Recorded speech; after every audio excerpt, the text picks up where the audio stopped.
top of the day to you. I always like this thing. Hi guys, what's going on? Joe Corbisiero, Giuseppe Corbisiero, go by Joe, and this is Mr. Sam. What's going on, guys? Happy to be here. We're gonna have a blast today. Sam, it's super cool, and part of the fact that very successful, knowledgeable, and I call him the big shot. I love this guy.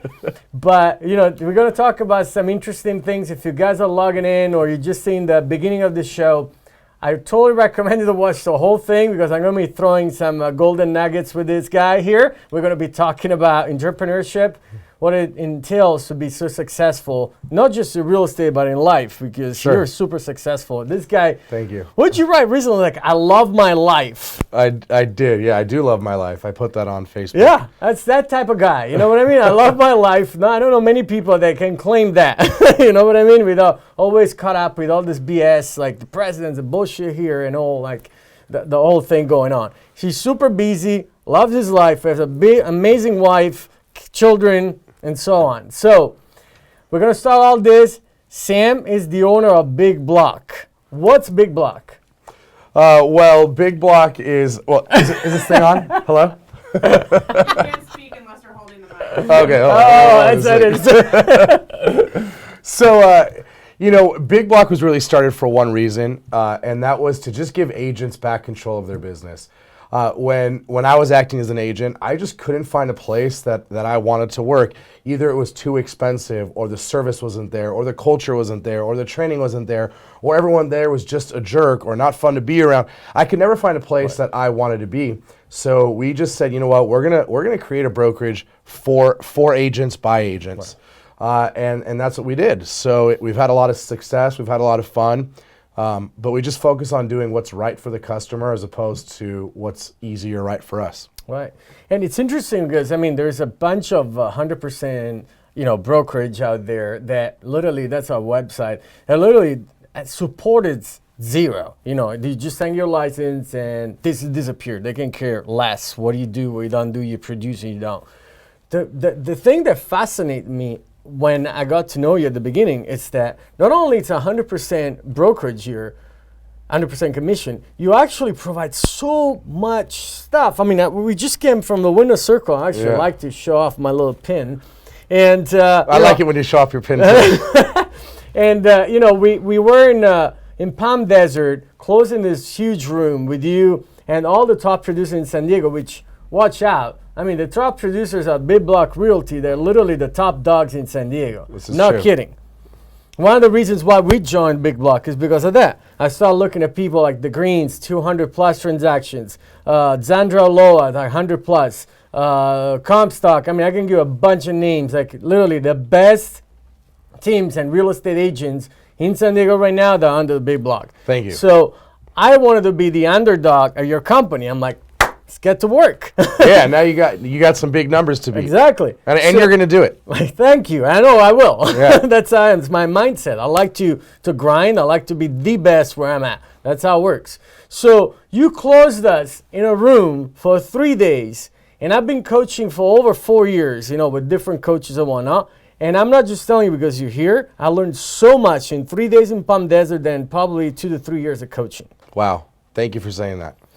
I mean, it was mind-blowing. Like, people that you collaborate with, your team, the support you provide, the ideas you have, it was insane. Thank you for saying that. For us, we've taken an unconventional approach to learning how to be better and what we call beating our competition. Most people kind of do things the way it's always been done, and we said, you know what, we're going to invest a lot of time, money, energy into putting ourselves in front of the best content in the world. I mean, you see it all the time. I'm 2 months out of 12 months, I'm on the road attending events myself so that I could get the best of the best and bring it back to all of you guys. Yeah. And I think that our agents, both top producers and people that are working on getting there, I think they appreciate that because it's really tough to run a big business and get away and learn and implement.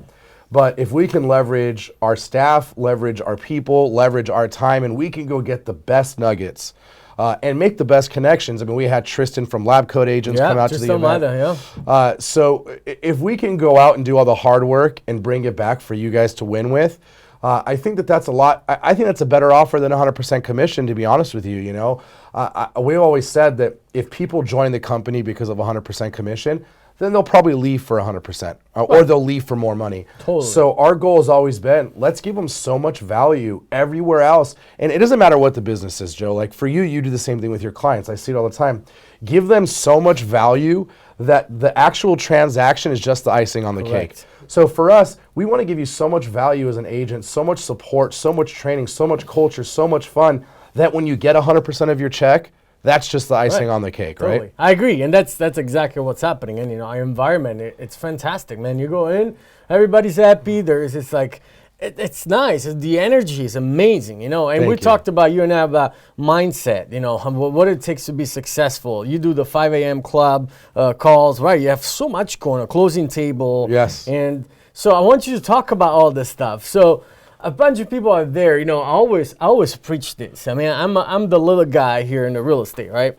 And I come from another country. I come over here, and people ask me, to them in their eyes, I'm like the big guy. But I'm actually a little guy. You know what I mean? I have my own small little team. Sure. I grind. I work my ass off. And you know that because they always say, Yeah. man, I see you calling every day. I got to tell you guys, it's so fun watching Joe and his team in the office, grinding it out, making calls, taking care of clients. Right. You guys are doing it right. Right. I mean, it takes hard work. I'm sure you work really, really hard Yes. to be where you're at, So that's what we're going to be talking about. But what I'm saying is the environment, the hard work, the mindset, the positivity, we feel that in the office. Absolutely. We're coming from a Realty One group, which, we try it out, and it's 100% commission as well. Right. But compared to what we have right now, it's night and day. Thank you for saying that. No, I mean, I'm honest. I'm like, that's why I have a show, because I am I'm very transparent, and that's why people watch this stuff.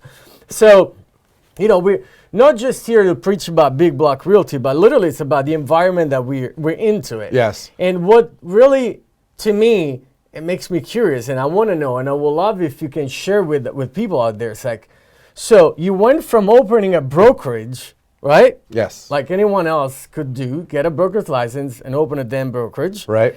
Now you have 800 agents. Yes. What the hell Crazy, happened? right? I mean, 800, it's a lot. It is a lot. I wish that I look back on all of it and say, Joe, we were really smart and we did things so, we're just better than everybody. The reality is that it was quite simple. Can I tell you why? Why? Because we focused on just taking really good care of the customer. And look, if you look at any of the top Fortune 500 companies, not Inc. 500, Fortune 500 companies, the top 100 of those are the best at taking care of their customer, right? Yeah. So I don't care if you're selling real estate, if you're a brokerage, if you're selling awesome mics like this. Look, you have to take care of your customer if you want magic to happen. For us today, when we started, we used to have to pick up the phone and grind it out and make calls and generate leads. Today, 75% of our growth is because great agents like you refer other great agents. We'll have people join and bring their moms and their dads that have licenses to come work for us. So what am I getting at? I don't care what business you're in. If you really want to win at a really high level, it starts by taking really, really good care of your customers. We like to say internally, we want to give everybody a Ritz-Carlton experience. Yeah. Right? And if I can give you a Ritz-Carlton experience on a target budget, how could that be beat, right? And then you back it up with really good culture and service. And again, it doesn't have to be about brokerage. Whatever you're doing, if you focus on creating an awesome experience for your customer, actually act like you love them, right, and put their best interests first, they're going to be compelled to tell the world about you. As a matter of fact, I mean, yes, you're a co-owner of a big block, but you actually have different ventures going on, right? Yeah. So are you utilizing the same philosophy of taking care of the customer first more than anything else with the other businesses? I think that if every business owner said, I'm going to start with doing what's right for the customer, I'm going to focus on creating wow experiences. Right. The rest will over time take care of itself. Yes, you have to be a good business operator. Yes, you're going to have some good marketing. Yes, all these things have to be present, but those are almost prerequisites of being in business today. You either have it or you're out. Right. Pretty much. You either have to do the hard work or you're not going to make it. But there's difference between doing the hard work and making it or having 8,000% growth over 3 years like we have. And again, it always goes back to taking care of the customer and breaking some of the rules. You know, when we started Big Block, everyone told us it can't be done and this isn't the way it's done, et cetera, et cetera. We said, you know what, we're gonna do it differently, but we're gonna do it with style and we're gonna put our customer first. So again, I think that any business out there, if I could give one, can I give a book suggestion? That I think totally. There's 2 books that have really transformed the way we look at business and have been an integral part of us, you know, doing what we do. And I think that every business owner should read these books. The first one is Delivering Happiness, which is by Tony Hsieh. It's the guy that runs Zappos. And essentially he goes on to talk about the book that they sold to Amazon for over $1 billion. $1 billion with a B. And in the book, the Reader's Digest version, in just a couple of sentences, says the whole time people thought that we were delivering shoes because Zappos started as a shoe website. But in reality, the whole time we've been focusing on delivering happiness.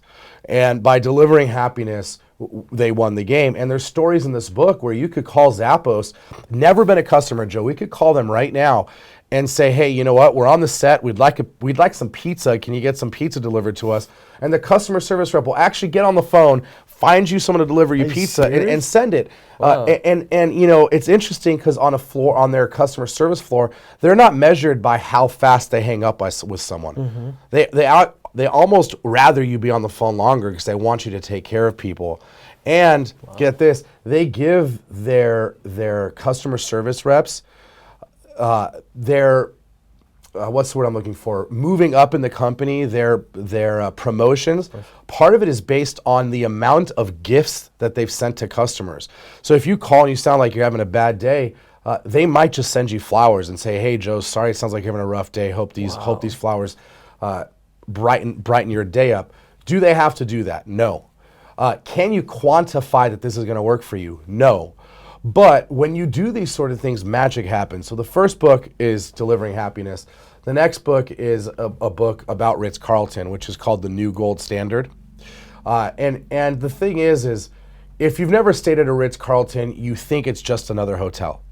But when you stay at a Ritz-Carlton, you realize that these people that work there, it's amazing, Joe. They show up and they're proactively looking for ways. I mean, they're staying ahead of the customer, looking for ways to make them say, wow. So in the book, they go on and there's tons. I'll give you an example, can I? Right. In the book, they give an example where this guy shows up, checks into valet, and he has an empty blue Gatorade bottle in his car. When he checks out and drives off, he looks on his cup holder, and there's a new cold bottle of that blue Gatorade. No way. That story is going to be told so many times. Right. And because of that, right now we're on, you know, we have viewers that are going to see this and hear about Ritz-Carlton. I checked in one time, I don't need to get into the details, but they go above and beyond. And how do they do that? How do they make sure that their staff, which by the way, they pay going rate. It's not like they're paying their staff more than the average going rate in the city. How do they get them to do that? In the book, they talk about their promotions internally are not based on anything other than the amount of positive reviews you get. And that's why you can see someone come in as maybe like someone that cleans the rooms eventually might be managing hospitality within the group. And it's because they're always focused on promoting people that create awesome experiences. It's amazing. It is. Great stuff you shared. Thank you, sir. Knowledge. Wow. No, it is true because I've been at Ritz-Carlton and I was impressed. Yes. Like there was nothing to compare with. There really isn't. There really isn't. You know, and we've taken a lot from that. Ritz-Carlton has a motto that we've pretty much brought in internally, which is, the answer is yes, now what's the question? Yeah, the answer Right? is yes. The answer is yes, now what's the question? And most businesses really look at it the other way around, where oftentimes, it's amazing how many times you'll walk into a service industry, even a restaurant or maybe a clothing store, and they're actually trying to take the path of least resistance. They're trying to just get the transaction done, where Ritz-Carlton and Big Block and Joe, you know, we try to take the approach where let's make the experience so awesome, even if it slows us down a little bit, even if it costs a little bit of money, because you can't quantify what that does. In the future, people will be on TV shows like this talking about the service that you offer, right? No, I totally agree. And then, we saw eye to eye, and we decided to join and be part of a big block family. And, the first thing that you told me about was this agent concierge. Yes. And I'm like, what does that mean? What's this agent? They're going to say yes to you. Yes. No matter what. And I looked at you. I'm like, no matter what do you mean? It's like, well, do you need a restaurant? You need to book a table for the night or for a date? Just tell them. Yeah. Like, are you kidding me? Yeah. And it actually is true. It's like anything we need, it's there. It's there. And look, folks, I mean, what does this really cost? We already have staff, we already have phones, we already have the internet, we already have the ability to serve you. The problem is too many times, I think staff members, employees, even owners, we say, well, that's not my job. But when you do something that's not your job for someone, you have set such an awesome expectation where they feel compelled to go tell people. Back to the point, last month we recruited 50 agents to join the company. Our biggest month ever, 2 months in a row. Yeah, I saw that. Wow. 75% of those, Joe, were referrals. Of course. It doesn't shock me. I mean, but that can only happen if you truly love your customer. If I just sold you a bag of rocks and said, come join Big Block, it's going to be great, and then I disappeared and the service was subpar and the training was non-existent and the culture was boring. If I gave you, let me say it another way, if I overpromised and underdelivered, the next wind in the market, the next change in the market, you could be gone. So I really believe that we have a great relationship today because I told you it's going to be awesome, but then you came over, and I like to think that it was even more awesome than you expected. And to me, every business, I don't care what you sell, you make the experience better than the customer expects, and they start singing songs about you. I agree, and you and I, we talked about this new brokerages that they're actually escalating to be the next thing or whatever they claim to be the next thing, okay? Yep. And this is exactly what I was thinking and exactly what I was talking about with dear friends that they call me. It's like, oh, man, this EXP BS that's going on. And, I let them be whatever. I don't know if you want to touch on this or not. But from my experience, I've been doing this for 10 years. So I work in a team. I'm the owner of a team. I was a solo agent. I ran like 3-4 different brokerages in 10 years. And I can see the differences between a brokerage and another, the service provider that one not.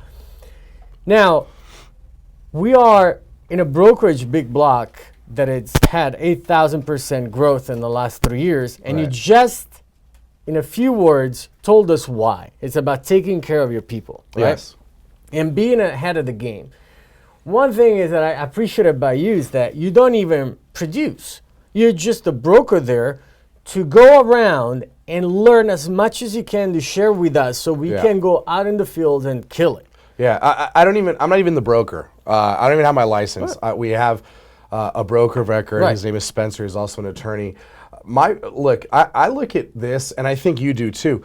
You look at your business as a business. It is a business. Right? And I think that unfortunately, a lot of people in our industry, they look at our business or their business as a pipeline. And it's true, you need to have a pipeline to have a good business, but you need to run a great business to have a great business. So I don't know how we got on that track. I think we were talking about the different competitors and all these different things. Right. We're talking about EXP bullshit that's going on. That's exactly what Are we're we allowed talking to cuss on this thing? Yes, we can. Yes. Facebook Live, we're going to say whatever we want. So look, I'm going to be back actually at this table in a week to talk about EXP. Derek is there actually. What's up, fellas? What's up, Derek? Here is Derek would not stop until I said yes to be on this show for EXP, and I will be, and it'll be next week. But just the quick of it is, look, there's always going to be disruption. There's always going to be new people that come in and get out. Totally. And not every shop is for everyone. I want to save a lot of my thoughts on EXP for the debate, but I will say that I think that, if you want to focus less on production and more on the distraction of recruiting and maybe getting stock options and a brokerage, if these things are more important to you than just going and making a couple $1 million selling real estate, then EXP is probably a great bet. But if you want to sell real estate and you want to keep your money and diversify on your own and do all these things, then other options might be better for you. I'm curious to see how they're going to explain that to your client that's selling $1.5 million or even a $500,000, which is basically the savings of their lives in there, that you actually busy recruiting other agents because you're creating this pyramid and so on and on. I'm just curious how you're going to go by that, instead of focusing on your marketing and how you're going to make sure that they get as much money as possible, or with the buyers, what are you going to do differently in order to get them the home that's off the market at one up. So just my 2 cents. The good news is for you and me is we're never going to have to explain that to our clients. Exactly. So we'll let the agents that are making that move figure out that explanation. And look, guys, like I don't think that there's really too many brokerages that shouldn't exist. I don't think that there's a bad place. I think that there's better places, and I think that there's places that have different widgets and tricks and tools, and people are going to be attracted to whatever makes the most amount of sense for them. Right. So We just look at it very simple. We want to give agents the best option for selling real estate. So if you want to sell real estate, make a big pile of money doing it, have all the freedom, have all the luxury of being your own boss and having your own business, then we'd love to talk to you. And I think that for the people that resonates with, we'll continue to do well with, and for the ones that maybe want to work less as an agent or whatever, there's other options out there. Well, if you have a mindset that you want to work less, that's why in real estate. And then I'll tell you one thing: get out of the business. Yeah. This is not for you. Isn't it actually interesting though? Jeez. And for the people watching right now that aren't in real estate, we'll call you like consumers, like buyers and sellers of real estate. What you might not know is how hard great agents like Joe and his team have to work. And if you're an agent, you already know this business is not one for someone that just wants to come in and get rich quick. It doesn't exist. No one gets into real estate and gets rich quick. People get into real estate and spend 3, 4, 5 years learning how to be good.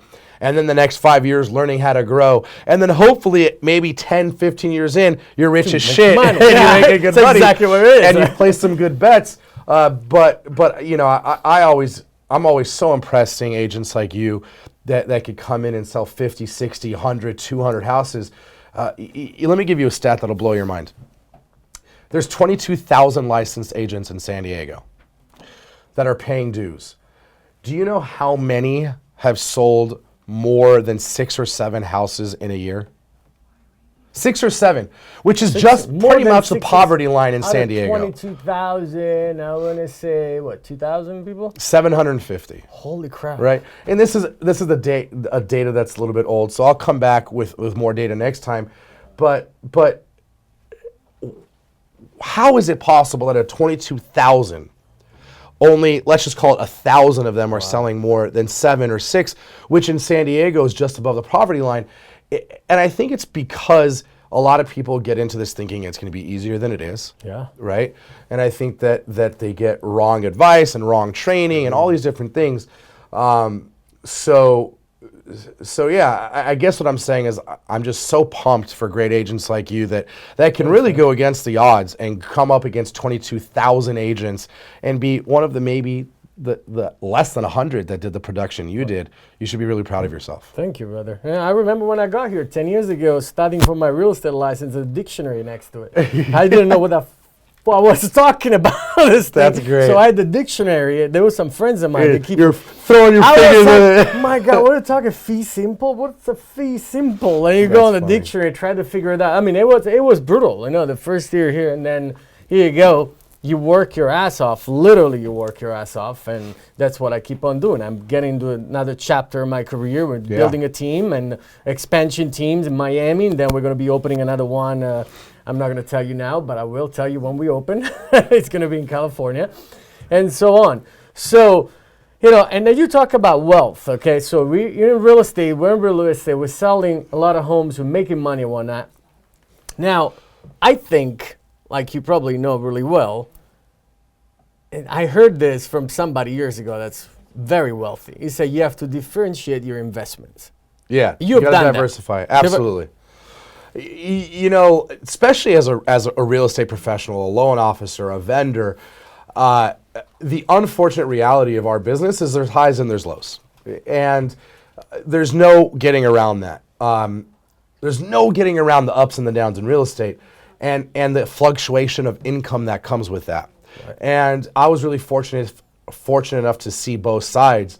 And when it was really shitty last time, I told myself, never again am I going to deal with this. So for that means I really need to take my extra earnings and I need to be diversifying in businesses and opportunities and in actual real estate, cash flow real estate outside of my business. I think that too many people will make more money and then they'll just only go reinvest in maybe more Realtor.com leads. How about reinvest half of it in Realtor.com leads and let's take the other half and diversify in additional businesses outside of real estate. So today, you know, I'm a partner investor with my partners in 9 different businesses. 9? 9. Wow. And a good portion of them are in real estate and some of them are outside of real estate. And I really believe in hedging your bets. Most millionaires have multiple streams of income. And for me, I feel like I like to think we're fairly smart guys and we hang around really smart people. So if you hang around really sharp people and you look for really good opportunities, you're going to find them. And nothing is worse than finding a good opportunity that you don't have the cash to execute on. Totally. Right? I agree with you. Yeah, and I've been there like both ways. All bought businesses, one bad and one not. So I totally agree with you with all, you know, everything you're saying about that. So And I also love me some cryptocurrencies. Oh, yeah, I forgot about that. I tried because you start posting all that crap. So I bought crap. So you bought it at the wrong time. I did. Well, I mean, I'm still winning nothing, like probably 10%. Good. But that's, you know, nothing compared with probably that was part joke, part fun. Sorry to distract you. Right? No, but actually it worked well, right? You made some money on it. Yeah, I mean, it's look, the thing about it is it's a very good chance that it may not be here a year from now. But what if it is? Who knows? You know, my thing about this whole crypto space is 2 or 3 times in my life, I've looked back and I said, oh man, if I would have only got in on that a few years ago, I would be in a different position. And it was the internet and it was real estate and it was all these different things. I don't know for sure, but I have a strong feeling that crypto might be that. And I don't want to be in a position 5 years from now where I said, man, I wish I would have just swung the bat at that a little bit. So might I lose some money, a lot of money, a little money? I don't know, but I'm willing to take that risk should it end up being the future. It's a good point. So a bunch of people watching this thing, they're going to be watching, we're going to be promoting and such. So now if somebody, let's say, less involved into this, you know, building wealth, let's call it like this, right? Okay. And there's a regular agent out there that's just, you know, selling real estate and spending into Realtor.com or whatever, or any other people out there that they have a 9-to-5 job, W-2 or whatnot, or people in the studio that they're watching. So what would you recommend them to do as far as investments right now? If you had to choose like something outside the box that you believe in it, you can, you know, you can answer, you cannot. Sure. If you want to be specific, you could. If you don't want to be specific, I get it.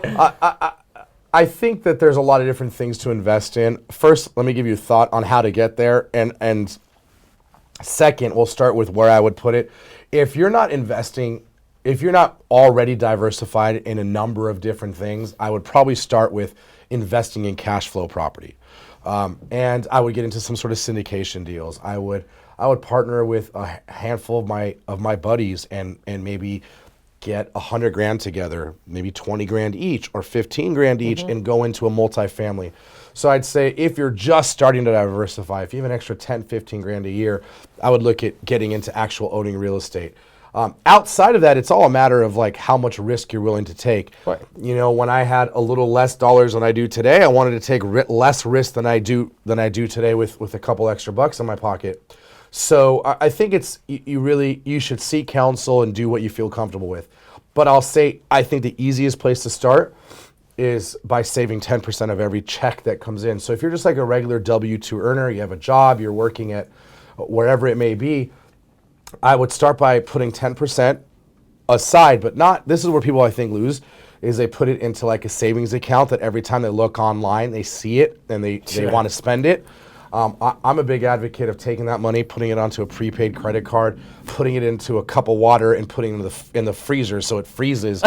Right? So you have to go through a lot before you spend the money. And it's shocking if everybody just did this. If we just took 10% of every check or 10% of every closing, that's a lot of money, right? And as a realtor, if I could just save $10,000, $15,000 a year and diversify that into other investments, you're going to be really happy you did. You know, I met with this guy. I'm not going to name the company, but he owns one of the biggest mortgage banks in the country. He's not much older than us. He's like 40 years old. Really sharp dude.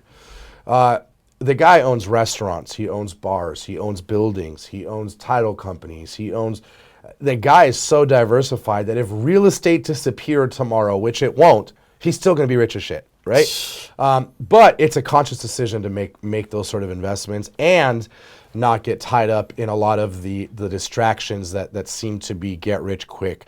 If it's get rich quick, it's get your ass quick even quicker. Even quicker than how you got exactly. Yeah, exactly. And that goes back to, you know, the instant gratification, so get the money quick versus a long-term, get rich as shit, like you just said, you know, the long term. So, and I think that's a problem that most of the people have, you know what I mean? They just want to see the results right away. Because no one's patient anymore because there's so many different reasons that our society is trained to not be patient.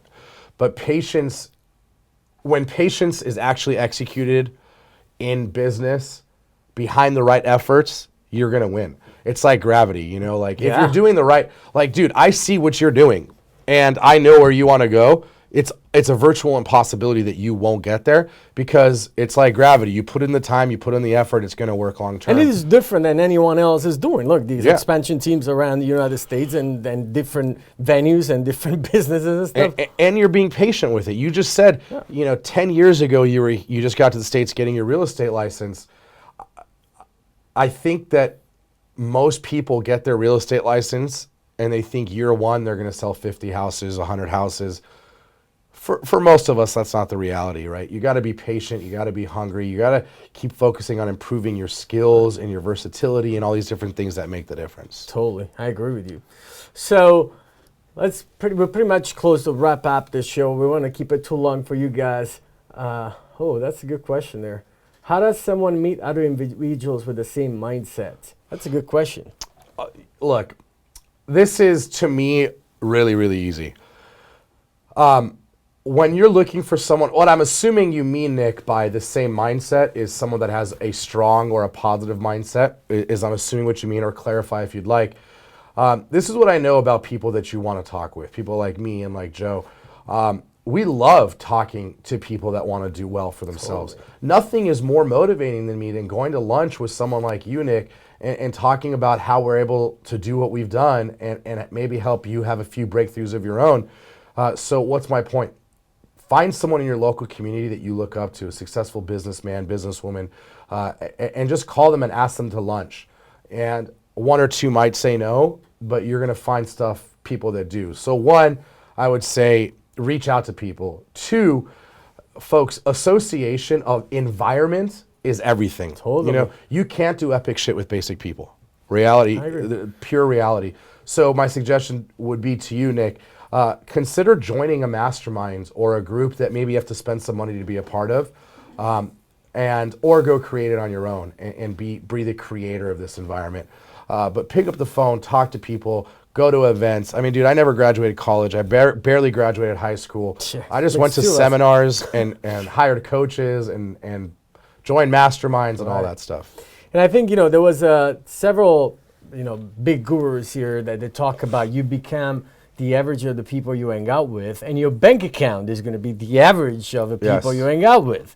So that tells you a lot. You always want to be the smaller the fish in a big pond. Absolutely. If that's the case, it's going to push you, and that's like my move to Big Block. I'm like, I moved to a company where I'm the small little Nemo, going around here, and there's some big guys. I'm seriously on. No, I looked at these guys with like 200, 250 deals. It motivates the crap out of me. It makes me inspired. And like my fiance told me, it's like, man, since you jumped up, you're working double. I'm like, yeah, I know. Fiance. I'm like, yes, I know. She's like, why is that? It's because I'm going to beat this. I'm going to be the best in that Yeah. thing. And that motivates me, It should. You should always want to be the small fish in a big, in Exactly. a pond of big fish. And I'll give you one last thought before we break. I really try a lot of effort. I put a lot of effort and money to put myself in rooms that when I leave the room, I ask myself, or the power of the room and the people in the room cause me to ask myself, what the hell am I doing with my life? Yeah. And we just talked about, we got some good winning going on, right? Things are in our favor. We're very blessed, very happy. But to leave a room with people that are doing so much better than you and are winning so hard that it causes you to say, what the hell am I doing with my life? That makes you look at things differently. It makes you calculate things differently. It makes you look at challenges differently. So again, I agree with you. It's all about your environment. Yeah. And Nick, going back, I see, thanks for the feedback. I wanted to tell you, I come from another country. I come from Italy. And in Italy, it's funny, my daughter tells me this a lot. So I go around with my daughter, and she always says to me, Daddy, how come you know everybody? It's like, you go to the grocery store, you know the guy. You go there, you know that guy. Go there. I'm like, honey, I don't know them. I just talk to them. That's the secret. Yeah. Don't be shy. Don't be invasive, but don't be shy.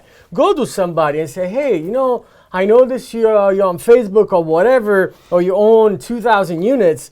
I'm just an humble guy that I want to learn from you. I'm like, can I treat you for lunch or for a coffee? Do you have 2 minutes for me? Just be honest, be humble, open yourself to possibilities. If you are shy, you don't approach people, then it's always going to be there. How I'm going to do this? Or maybe if.